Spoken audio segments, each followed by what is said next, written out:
Elsie Smith, and I have seen so much stuff that he has been involved with. I've read a lot about him. I've checked out his website. I'm very excited. I personally called him and said, hey, I want you on the cast of Coffee in Christ. I feel honored that he would even come here and be with us today. And you're making such an impact on the younger generation, and I just think it's wonderful what you're doing. So I asked him to come in today because I want you to learn a little bit about him and what he's doing and just what a courageous guy he is. I know you told me a little bit about your childhood. Right. But I want to talk about that some more. I mean, tell me, as a young kid, I mean, what was your life like? Well, my mom and dad was married. They got a divorce when I was young. I have a younger brother, 3 years younger than I am. When they got a divorce, my father really was no longer really, really not in my life, kind of off and on, not much, not really involved.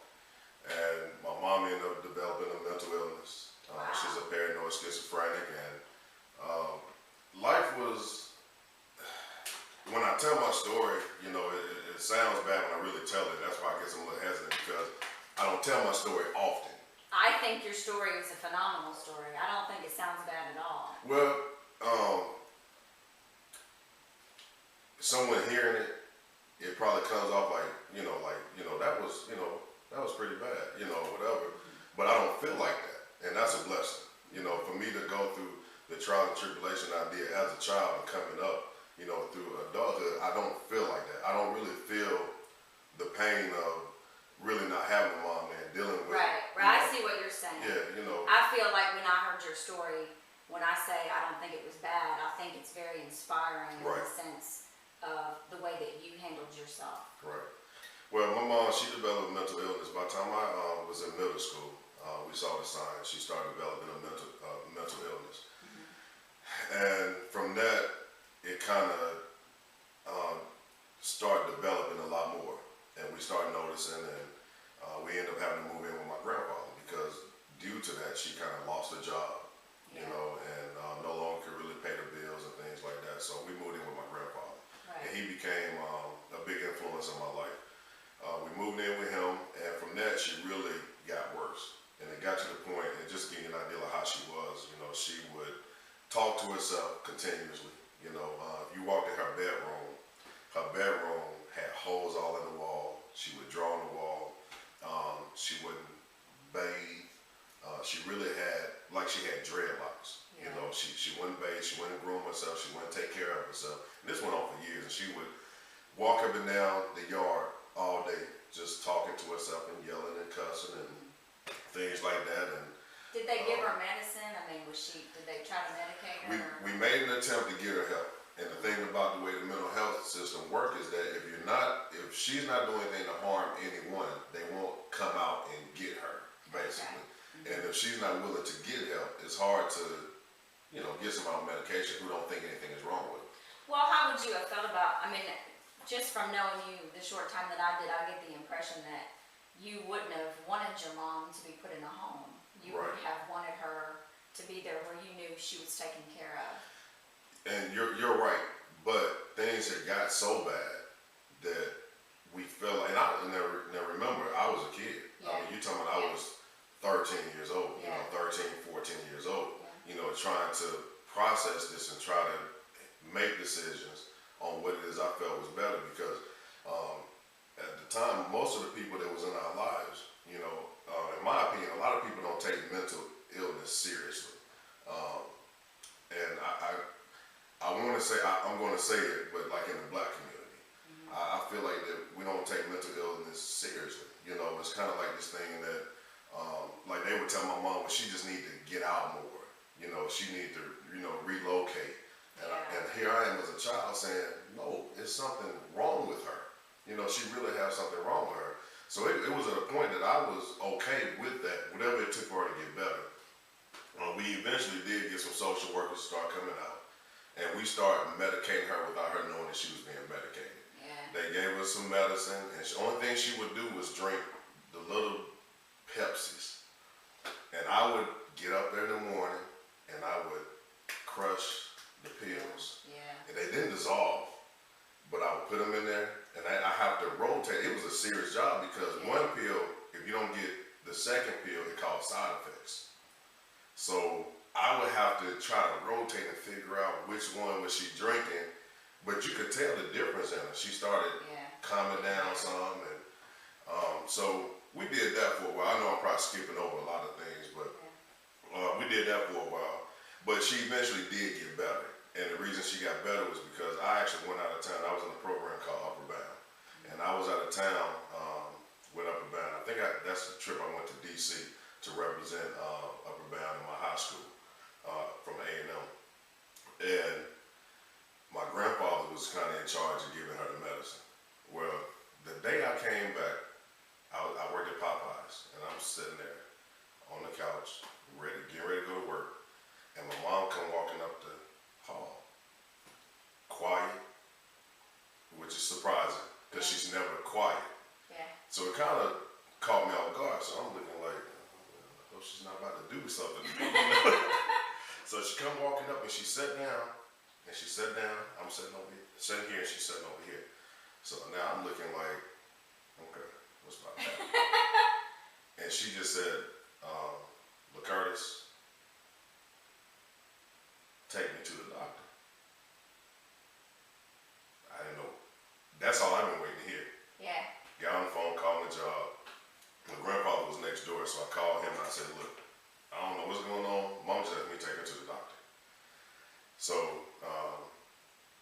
he was going to give me some money, and then she got up and she started going off again into a rage, and she walked back and she was talking kind of out of her head. So my grandfather came back downstairs, and he came down to the house, and I told him, I said, well, look, I said, she just went off again. She walked back to the back. So I said, we got to take her. I said, she's never said that before. We have to get her to a doctor. And whatever I got to do, I'll do it. So he stayed at the door, and her name is Joseph. We call her May, but her name is Joseph. He stayed at the door. He said, Joseph May, LaCurtis going to take you to the doctor. He had money in his hand. She walked out of the back room, walked in the hallway, not a word, got the money in his hand, went to the car. I took her to the emergency room. Didn't know where to take her. I took her to the emergency room. You're a kid, you don't know, I took her to the emergency room. By then I was a little older, but still, you know, I think was I in high school then? No, I may have been in college then. But took her to the emergency room, just to kind of make that short. She got impatient at the emergency room, you can imagine. I'm trying to tell them, look, she has a mental illness. She has been like this for many years. Can you at least get her to a back room for now? Couldn't do it. She went off. She done cussed out everybody in the emergency room. Got in the car and left. So we got back to the house. I didn't know what to do. Praying. I'm like, God, you have to help me. You know, we too close. Got on the phone, called the mental health center, and told them what's going on. They told me, they said, you know what, you're in luck, because we had a big meeting today, and every single therapist and psychiatrist is available because the meeting was just canceled. Just, if you can get up here, bring up. That was a blessing. We was able to go to the mental health center, went right in, and we sat down, and for the first time in many years, I heard my mom talk sane. And it was strange. It was exciting. I was grateful to God, but it was odd, you know, because I hadn't heard that from her in so long.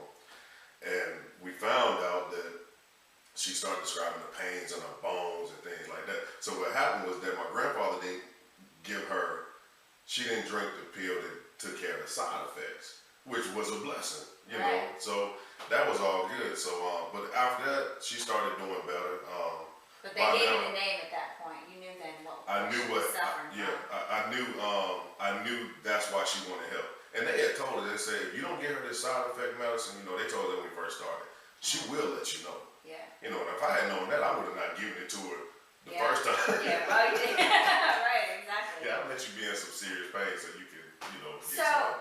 But you know what amazes me is all through your high school years, you had brothers, right? I had one brother. Well, I have other brothers. My mom has 2 kids, and that's myself and my younger brother. Okay. So it was us 2 that went through this ordeal. Right. So you had a younger brother, and what was just so amazing to me is that through your high school years, and as students. You could have dealt drugs. You Right. could have gotten into the ways of the world, and you chose not to. Why? Why did you choose not to? One thing that always stuck in my head when it come to school was that my mom took education seriously. You know, she didn't play when it come to school. You know, although by the time I was in 7th, 8th grade, that's when she started getting sick. Before that, she didn't. You know, she didn't play when it come to grades. And one thing I knew was one day she would be better. And I wanted to be sure that once she got better, that she'd be proud of. Right. She'd be proud of us, you know, because it would disappoint her if she knew that we dropped out of school, we didn't do well in school.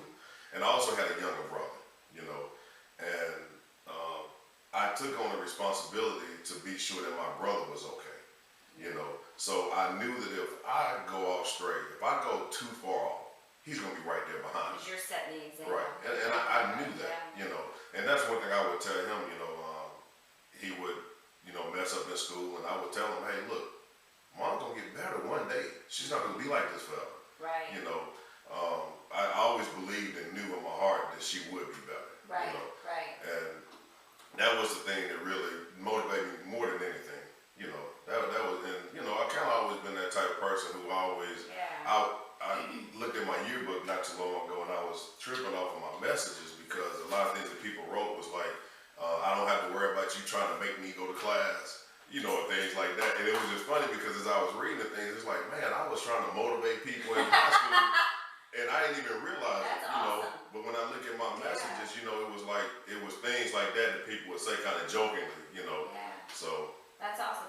Now today, you do a lot with young kids. I mean, I've checked out your website. I need to attend some of your events, but your schedule's like mine. It's crazy. So. No sleep. I sleep. Who needs sleep, right? So overrated. But I want to know what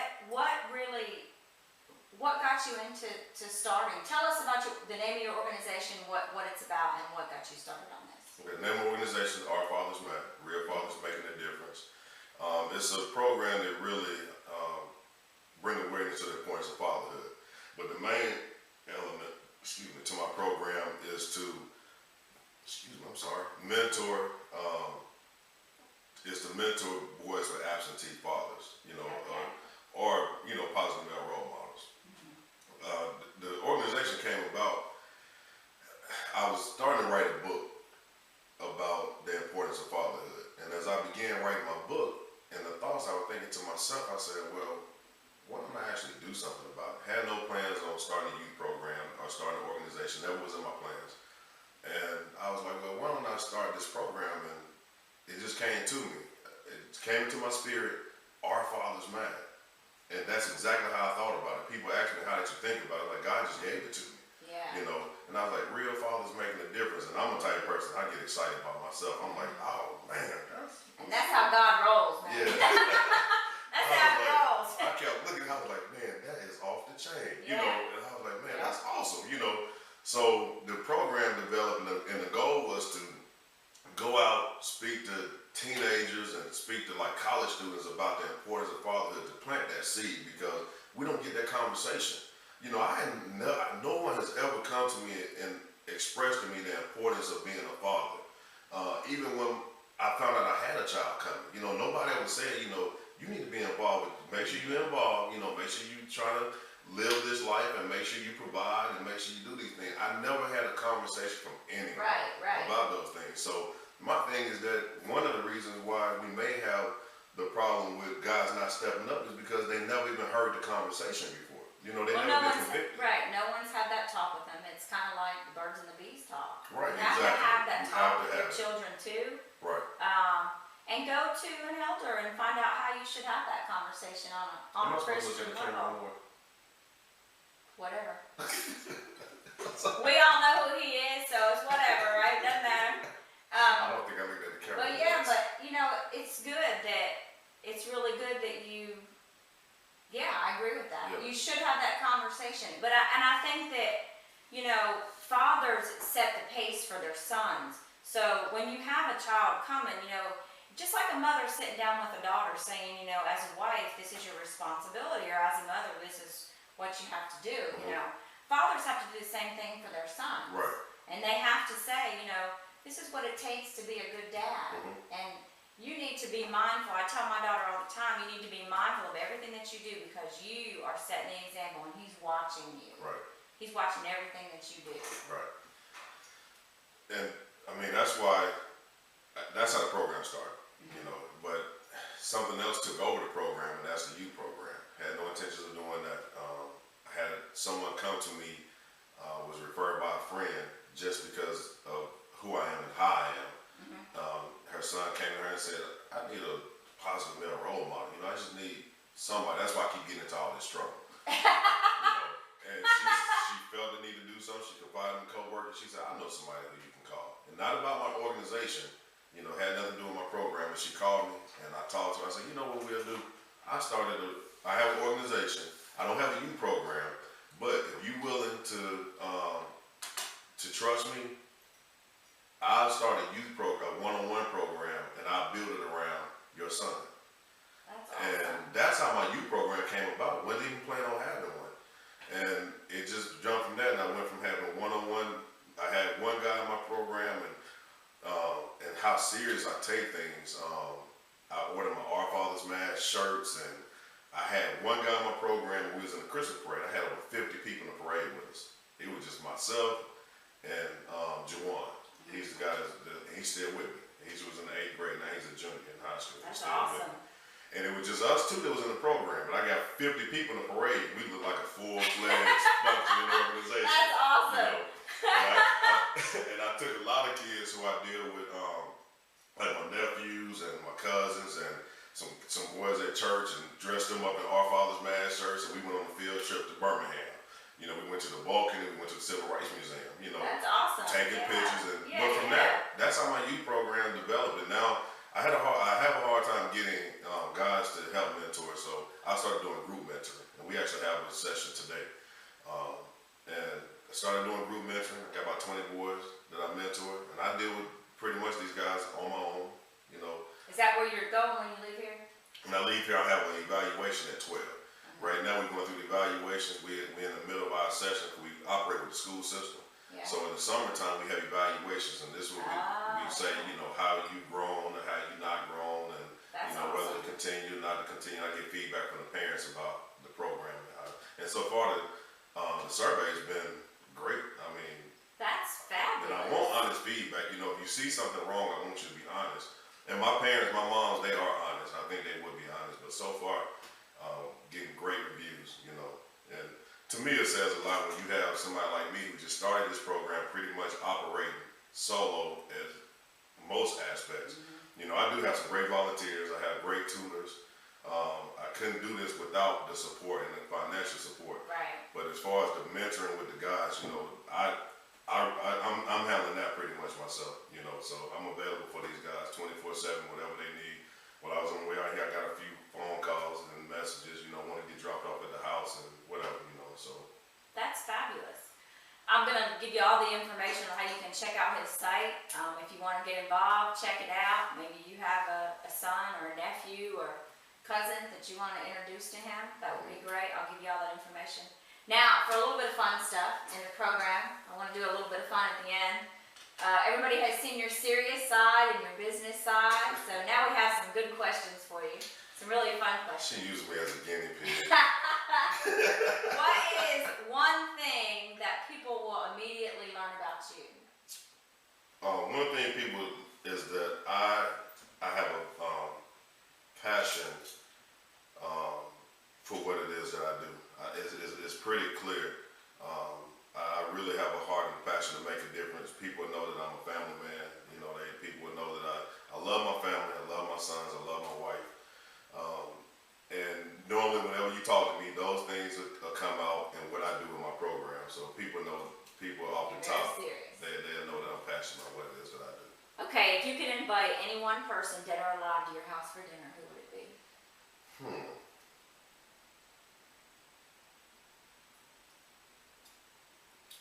Who would I invite? One person. All right, I'm just gonna name. This is gonna be so lame. I would like to have dinner with the first African American president, President Obama. Okay. Hey, that's a good wish, what would you wish for? Man, I would wish, and before I say this, I didn't get a chance to say this earlier actually about one reason I started the program. The reason I started writing the book was because mostly everyone I know in my circle, their fathers were not involved. And it was kind of disturbing. It's not cool to sit around with a bunch of friends and everybody that you know and everyone have the same story about dad not really being involved. Right. At least one point in their lives. Right. What it is, because of what I do and with the troubles of the world and the things our teenagers go through, if I had one wish, I think it can make a difference overall, and that's for fathers to be 100% involved with their children. That's great. 100% involved. Right now they say it's almost 24 million kids that are without their fathers. They're fathers. Wow. You know, that's what the government stats say. That's a lot of kids. That's a lot of kids. Okay, so what's your greatest blessing in life? My greatest blessing in life, I have two. My wife is probably the most. My wife is great, very supportive. Whatever it is that all these crazy ideas that I have, I want to do, she's right behind me. And I have a million things on my plate. You know, I started Our Father's Mat. I work at UPS full time. I started Our Father's Mat. I started my own small business, LC Smith and Associates, LLC, and she supports me with all of this. I'm back in school now. Added something else to my plate. The reason I don't sleep, I was up doing homework, you know, last night. And secondly, but she's great. My wife is very supportive. She helps me with a lot of things. Most things that we do to build the business, and she also runs a business also. Okay. Most of the things that we do is between us, you know, everything. And the second blessing would be my grandfather. I was introduced to Christ at an early age. But when I moved in, my grandfather was the biggest influence with me when it comes to my religion, my Christian beliefs. So I have to say that knowing Christ, that has to be a blessing. And my grandfather definitely has a major influence. Okay, what's your most memorable moment in life? My most memorable moment. This is gonna sound so cool. I just said something to my wife. I can't say when I got married. Let me see. You can say what you want to say. My most memorable moment in life is what we kind of talked about as far as now is seeing my mom get better. Okay, all right. That was one. But my son being born, that was definitely something that I'll never forget because I knew that, you know, I'm gonna be an awesome dad, and I'm gonna be sure that you know. What are you most thankful for? What am I most thankful? I should have let you use me as a guinea I totally said, I'm not going to break these out today. I'm going to ask you directly on camera. Give you no time to think about it because everybody else has kind of wrote theirs down. So he's setting the pace. All right. What was the question again? What are you most thankful for? I'm most thankful for. I'm thankful for the God that I serve. That's awesome. It's been. I realized that it's been times in my life where, especially when I was younger, where I did not even acknowledge God. Believed in Him, but didn't acknowledge Him. Yeah. And I've been through so much in life, and one of the reasons that I say I don't feel like I've been through a lot that I've been through, I know it's nobody but God. He has forgiven me, grace. He's looked over me. He's carried me, even when I wasn't even acknowledging Him. So I'm mostly thankful for the God that I serve because He deals with every aspect of my life.